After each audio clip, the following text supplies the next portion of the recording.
তোর আজকে লিখেছেন সোয়া রাফা, পর্ব সংখ্যা 15। 100%। এবার একটু ভেবে বলো তো, কী করতে তোমার সবচেয়ে বেশি ভালো লাগে? সময় নিল না প্রিসিলা, চট জলদি উত্তর দিল, কেচ করতে আমার ভীষণ ভালো লাগে। প্রিসিলার বলতে দেরি হলো, কিন্তু ওর সামনে পেন্সিল আর বোর্ড পেপার রেডি করে দিতে দেরি হলো না নিভানের। তার এই কাণ্ডে রীতিমতো হতবিহ্বল প্রিসিলা। নিভান গ্রাহ্য করল না সেসব। সোজা ওর সামনে বসে বলল, আমি চাই তুমি আমার জন্য একটা পোর্ট্রেট স্কেচ করো। নিভানের কথা শুনে একটু অপ্রতিভ হলো প্রিসিলা। লজ্জা মিশ্রিত হাসি হেসে বলল, না মানে আমি এতটাও প্রফেশনাল নই। তুমি যেটা করবে আমার জন্য সেটাই বেস্ট। বলেই হাসি মুখে ওকে ধাতস্থ করল নিভান। অগত্যা পেন্সিলের এলোমেলো ঘর্ষণ আর তীক্ষ্ণ আঁচড়ে অজ্ঞাত এক পুরুষালী অবয়বকে ধীরে ধীরে কাগজের গায়ে ফুটিয়ে তুলতে আরম্ভ করল প্রিসিলা। পরবর্তী মুহূর্তগুলো পেরিয়ে গেল নৈশব্দে। ঘণ্টাখানেক পরে হুট করেই থমকে গেল প্রিসিলার হাট। বন্ধ হয়ে গেল ঘর্ষণের আওয়াজ। পেন্সিলটা যেন কাগজ ফুটো হয়ে ঢুকে যাবে এক্ষুনি, সেইভাবেই স্থির হয়ে রইল এক জায়গায়। নিজের করা কেস দেখে নিজেই স্তব্ধ হয়ে আছে মেয়েটা। অবিশ্বাস্য দৃষ্টি তার পেন্সিলের আঁচড়ে ফুটে ওঠা ওই পুরুষালী অবয়বটিতে নিবদ্ধ, যেন চাইলেই চোখ ফেরাতে পারছে না কিছুতেই। প্রিসিলাকে অকস্মাৎ এহেন স্তম্ভির হয়ে চেয়ে থাকতে দেখে কপাল গোছালো নিভান। জহুরি গলায় প্রশ্ন করল, ইজ ইট ডান? প্রিসিলা কোনো জবাব দিল না, যেন শুনতে পায়নি কথাটা। তেমনভাবেই বসে রইল নির্বিকারে। এবারে নিজেই উঠে এলো নিভান।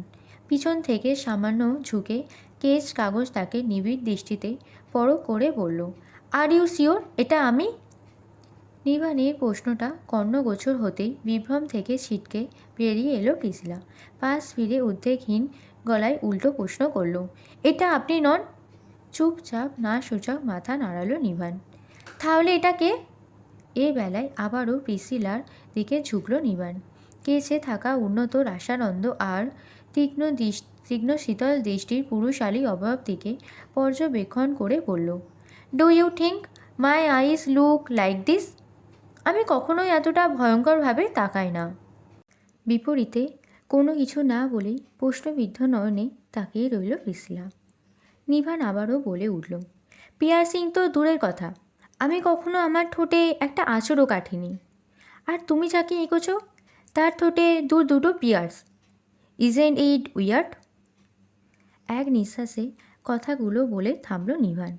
তারপর চট করে কি ভেবে যেন দৃষ্টি চলে উঠল তার। পাশ পেরে উৎসুক কণ্ঠে জানালো, এটা তো ইয়াস, তোমার কাজিন। নিভানের কথা শুনে প্রিসিলা নিজেও বুঝি চমকে উঠল। মন দিয়ে তাকালো ছবিটার দিকে। নিজের হাতে আঁকা ওই তীক্ষ্ণ ধারালো মুখাবয়বটা দেখতে দেখতেই ধীরে ধীরে দৃষ্টি শীতল হয়ে উঠল তার। যেন এটাই হওয়ার ছিল। ইয়াসের এই মাত্রাধিক সুদর্শন মুখটাকে পেন্সিলের আঁচড়ে ফুটিয়ে তোলা ওর জন্য একেবারে অত্যাবশ্যক হয়ে পড়েছিল। বৃষ্টি থেমে গিয়েছে অনেক আগেই। বাইরে তখন দাপিয়ে বেড়াচ্ছে উত্তাল পাতাল পাগলাতে হাওয়া। বাইরে নিঃছিদ্র অন্ধকারে চোখ পড়তেই এক দফা ঝাপটা হাওয়া হুড়মুড়িয়ে প্রবেশ করল ভিতরে। উড়িয়ে দিল প্রিসিলার লম্বা ঘন চুল, কাঁপন তুলল শরীরে। তখনও নীরবে তাকিয়ে দেখল অহংকারী ছেলেটার মুখ। আলতো করে হাত বোলালো তাতে। তারপর কি ভেবে যেন নিভানের দিকে তাকিয়ে অপরাধী গলায় বলে উঠল, I am really sorry Nivan. Sorry কেন বলছো? আপনাকে এতটা হতাশ করার জন্য। আবারও সামনে চেয়ার টেনে বসল নিভান। প্রিসিলার কোমল বিমর্ষ মুখটাকে দেখে তার হৃদয়ে অকারণ একটা তোলপাড় শুরু হলো। তার চেয়েও বেশি কষ্ট হলো নিজের জায়গায় অন্য কারোর মুখ দেখতে পেয়ে। এটা নিশ্চয়ই অনুভূতির প্রকাশের পূর্বলগ্নের এক নীরব প্রত্যাখ্যান। অথচ মুখে বলল, আমি তোমাকে কি বলেছিলাম? বলেছিলাম যা করতে সবচেয়ে বেশি ভালোবাসো সেটাই করো। আই থিঙ্ক তুমি তোমার কাজিনের কেচ এর আগেও অনেকবার করেছো, তাই এতটা পারফেক্টলি ফুটিয়ে তুলতে সক্ষম হয়েছ। নিভানের কথা শুনে হাতে থাকা কেসটার দিকে ফের দৃষ্টি চলে গেল পিসিলার। অভিজাত্যে মোড়ানো ধারালো ওই মুখটাকে আরেক দফা পরখ করতে করতেই আনমনা হয়ে বাক্য ছুড়ল মেয়েটা। কই না তো, আমি তো আগে কখনো ইয়াসকে আঁকিনি, কোনোদিন চেষ্টাও করিনি ওর ছবি আঁকার। বিপরীতে হঠাৎ নিঃশ্বাস ফেলল নিভান। মেয়েটা নিশ্চয়ই চরম পর্যায়ে বিষণ্ণতায় ভুগছে, সেই ভেবেই আজ রাতের মতো গল্পের ইতি টানল সে। সম্মিলিত গলায় বলল, অনেক রাত হয়েছে, এখন ঘুমোতে যাও। I think you will feel fresh if your get a little sleep. দরজার নব ঘোরানোর মৃদু ক্যাচক্যাচ আওয়াজে খুব ভোরেই ঘুম ছুটে গেল পিসিলার। এখনও আলো ফোটেনি সূর্যে, কোনো রকম একটু লাল হয়েছে পূবের আকাশ। পৃথিবী ডুবে আছে গুমোট এক আবছা ধোঁয়াটে কুয়াশায়। এমন মুহূর্তে কেউ দরজায় এসে দাঁড়িয়েছে, তার মানে জরুরি কোনো তলব। তাই জলদি করে বিছানা ছাড়ল পিসিলা। এগিয়ে গিয়ে দরজা খুলতেই মুখোমুখি হলো নিভানের। রাতে ঘুমোনোর টি শার্ট আর ট্রাউজার পরে আছে ছেলেটা, কাঁধে ঝুলছে সাদা রঙের একটা ছিপছিপে টোয়াল। পিসিলা বিভ্রান্ত দৃষ্টিতে তাকালে তার ওই ফোলা চোখ আর আদো আদো জড়ানো তেল তেলে মুখের পানে যেয়ে একটু হাসার চেষ্টা করলো নিভান। তারপর কিছুক্ষণ সময় নিয়ে ঘাড় চুলকে বেশ অপরাধী গলায় বলল, I am so sorry ma'am, সকাল সকাল আপনার বিউটি স্লিপে ব্যাঘাত ঘটালাম, কিন্তু কি করব বলুন, আম্মু এখনও ঘুমিয়ে। এদিকে আমার ওয়াশরুমের কলটা নষ্ট পড়ে আছে, মিস্ত্রি ডাকা হয়নি এখনও। গত দুদিন ধরে আমি মূলত এই ঘরে এসেই শাওয়ার নেই। না মানে, অনুমতি দিলে আমি একটু। নিভানের কথার ভাবার্থ বুঝে উঠে দ্রুত দরজা থেকে সরে দাঁড়ালো পিসিলা। ঘুমু ঘুমু চোখে একটু হাসার চেষ্টা করে বলল, এত সরি বলার কিছু নেই, এটা তো আপনারই বাড়ি। Thank you ma'am. আন্তরিক গলায় মেয়েটাকে অভিবাদন জানিয়ে দ্রুত ওয়াশরুমে ঢুকে গেল নিভান। পিসিলা আর এদিক ওদিক তাকালো না। তন্দ্রাচ্ছন্ন হয়ে ফের শুয়ে পড়ল বিছানায়। 5 মিনিটও বোধহয় হয়নি, মেয়েটা ঘুমিয়ে পড়েছে আবারও। ঠিক সেই মুহূর্তে ঘরের দরজা ঠেলে হুড়মুড়িয়ে ভিতরে প্রবেশ করলো কেউ একজন। ভিতরে ঢুকেই ঝড়ের বেগে ছুটে গিয়ে হাত ধরে টেনে বসালো পিসিলাকে। মেয়েটা তখনও অধচেতন হয়ে বোঝার চেষ্টা করছে ঘটনা। কোনো রকম চোখ টেনে খুলে অস্পষ্ট স্বরে বলল, ইয়াস তুমি?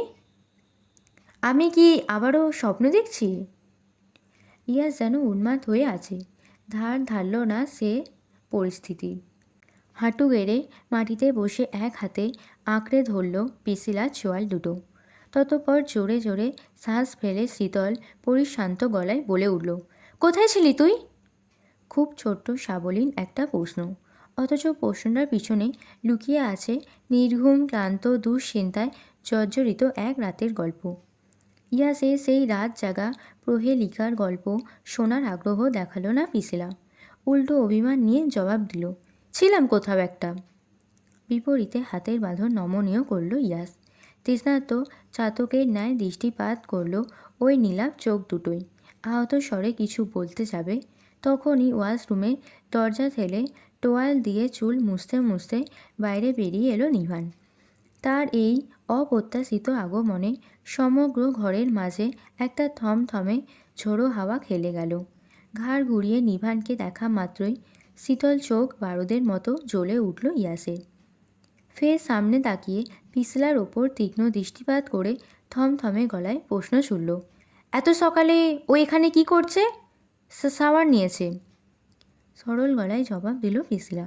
ইয়াস কিছু বলবে তার আগেই ওর চোখ গিয়ে ঠেকল পিসলার গায়ে জড়ানো টি শার্টের দিকে।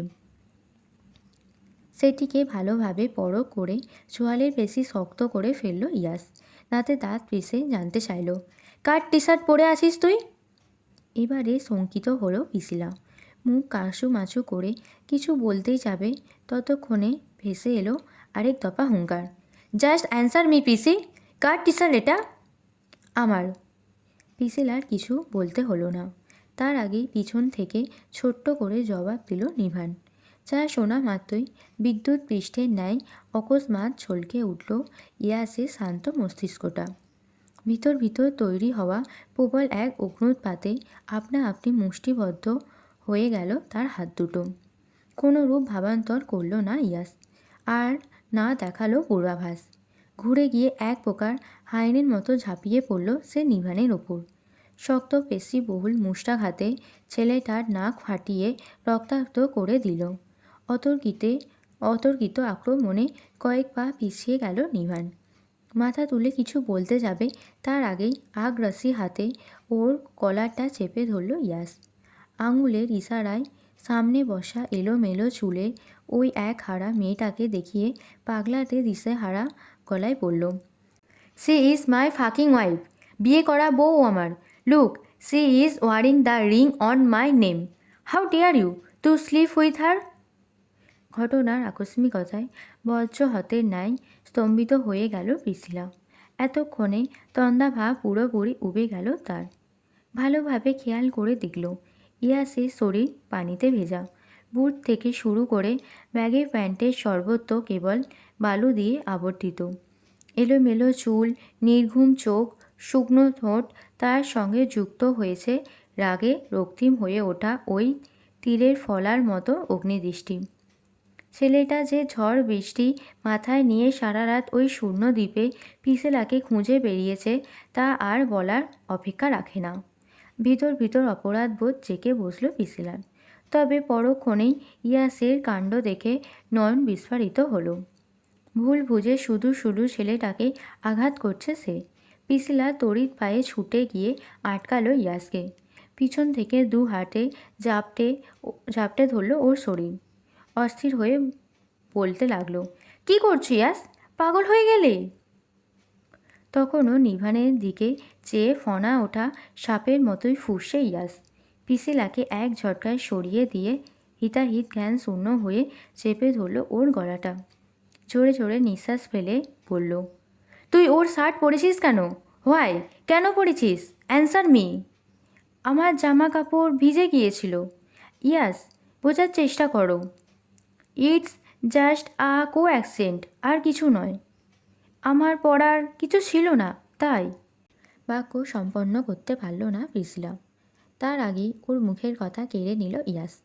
দরকার পড়লে কিছু না পড়ে থাকবি? ঠান্ডায় মরে যেতাম। বড্ড করুণ শোনালো পিসিলার কণ্ঠস্বর। ইয়াস সেসব গ্রাহ্য না করে এক লোহমায় নিজের দিকে ঘুরিয়ে আনলো মেয়েটাকে। চোখে চোখ রাখল। ততপর তেজ দীপ্ত হয়ে জবাব দিল, মরলে মরতিস, শেষ অবধি আমার হয়ে মরতিস। অন্য কারোর টি শার্ট পরে মরার অধিকার তোর নেই। খোল এটা এক্ষুনি। বলেই ক্রোধান্য হয়ে পিসিলার টি শার্টের মধ্যে নিজের দুটো হাত আচানক ঢুকিয়ে দিল ইয়াস, যেন সে এক্ষুনি এই মুহূর্তে খুলেই ছাড়বে এটাকে। নিভানের সামনে দাঁড়িয়ে ইয়াসের এমন জঘন্য আচরণে অপমানে থমথম করে উঠল পিসিলার মুখ। ইয়াসের বেপরোয়া পরশে সমগ্র শরীর জমে বড় পিণ্ডের মতোই শক্ত হয়ে গেছে তার। নিজেকে আর সংবরণ করতে পারল না পিসিলা। ছেলেটাকে নিজের থেকে ছাড়িয়ে ঝেঁঝে উঠে বলল, what the hell is wrong with you yes? Watch your tone, মেরে ফেলবো একদম। পিসিলার দিকে কঠোর দৃষ্টিপাত করে চিবিয়ে চিবিয়ে কথাটা বলল ইয়াস। খুব বাড়াবাড়ি করছো এবার, আমি কিন্তু পাপাকে বলে দেবো সব। নীল চোখ দুটো টলমল করছে পিসিলার। রাগ দেখাতে চেয়েও কান্না পেয়ে যাচ্ছে অযথা। একে তো অন্যায় করেছিস, তার ওপর হুমকি দেখাস? Excuse me.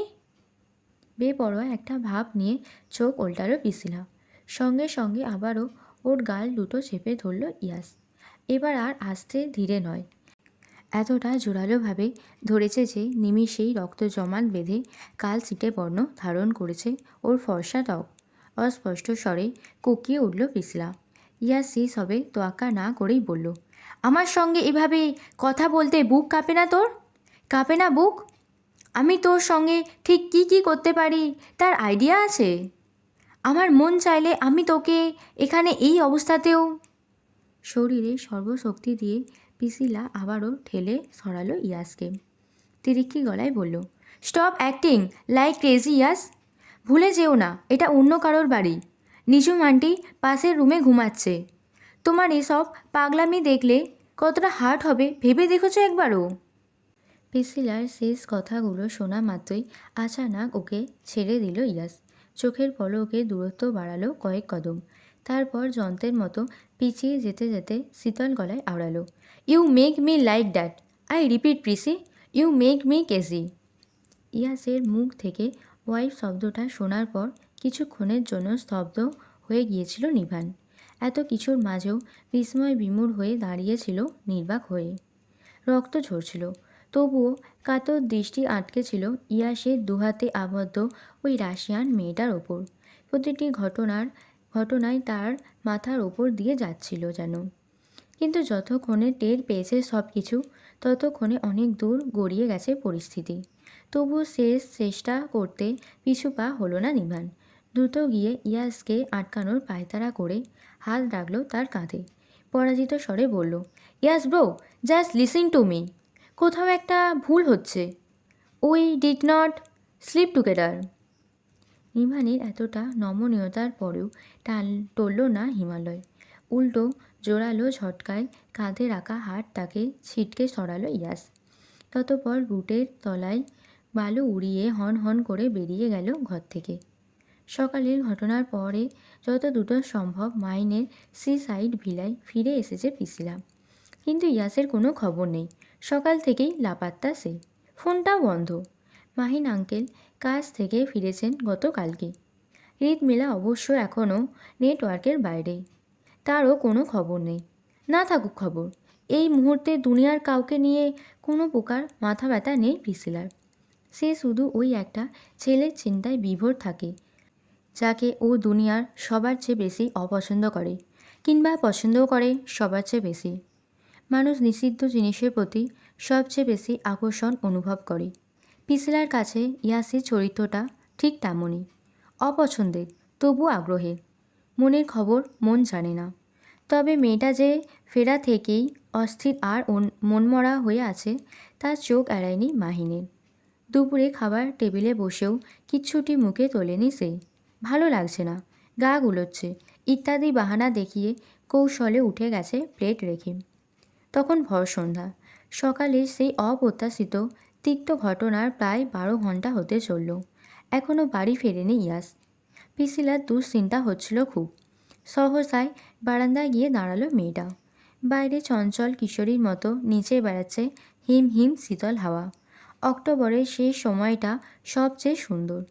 আবছা শীতল কুয়াশায় তখন বিষণ্ণ সন্ধেবেলাকেও সিগ্ধ মনে হয়। তবে আজকের এই শীতের ঘান মাখা সিক্ত শীতল হাওয়াটাকে বড়ই গুমোট লাগলো পিসিলার নিকট। একটা অহেতুক শূন্যতা অকারণেই কাটা করে তুলছে তাকে। বুকের মাঝে ছিনছিন করছে নীরব এক অজানা ব্যথা। সেই ব্যথার তীব্রতা এতটাই বেশি যে রমণীর নীলাভ সমুদ্রের ন্যায় চোখের কোটর জলে ভরে উঠেছে বারবার। নিজের সঙ্গে নিজের হাজার বাক বিতণ্ডার পরেও কিছুতেই লুকোতে পারছে না এই সদ্য জন্মানো অনুভূতি। ওর দিকে বিকেল থেকে গার্ডেনে বসে পিসিলাকে ক্রমাগত বারান্দায় পায়চারি করতে দেখছে মাহিন। মেয়েটাকে নিয়ে আগেই সন্নিগ্ধ ছিল সে। এবার যেন সন্দেহটা পাকাপোক্ত হলো। ফলস্বরূপ সময় নষ্ট না করে ওপরের ঘরে গিয়ে ডাকলো পিসিলাকে। মেয়েটা ভিতর থেকে দরজা খোলা আছে বলে হাঁক ছাড়লে সতর্ক পা ফেলে ভিতরে ঢুকলো মাহিন। পিসিলার মুখোমুখি হয়ে সরাসরি প্রশ্ন করল, তুমি কি কোনো কিছু নিয়ে আপসেট বাচ্চা? তোরে ঘড়ি করে মাথা নাড়ালো পিসিলা। ঠোঁটের কোণে মেকি একটা হাসি ঝুলিয়ে জবাব দিল, না না আঙ্কেল, তেমন কিছু না। আসলে মিথ্যে বলো না, বয়সে আমি তোমার চেয়ে অনেক বড়, তাই কথা লুকোনোর অভিজ্ঞতাও আমার বেশি। কথা সম্পূর্ণ করার আগেই নীরবে শাসনে মেয়েটাকে থামিয়ে দিল মাহিন। পিসিলাও আর ভনিতা করল না, সরাসরি বলেই ফেলল, ইয়াস কোথায় আঙ্কেল? সারা দিনেও তো ফেরেনি। তুমি কি এতক্ষণ ইয়াসের জন্য দুশ্চিন্তা করছিলে? মাহিনের প্রশ্নের বিপরীতে জোরে জোরে হ্যাঁ সূচক মাথা নাড়ালো পিসলা। ও শুকনো মুখের দিকে চেয়ে কপাল গোছালো মাহিন। ততপর মেয়েটাকে ধাতস্থ করার উদ্দেশ্যে শান্ত গলায় জবাব দিল, ইটস ওকে বেটা, ইয়াং ম্যান বিড়িতে এসেছে, একটু তো হ্যাং আউট করবেই। It's not about hang out uncle. তুমি কি প্লিজ বলবে আমায় ইয়াস কোথায়?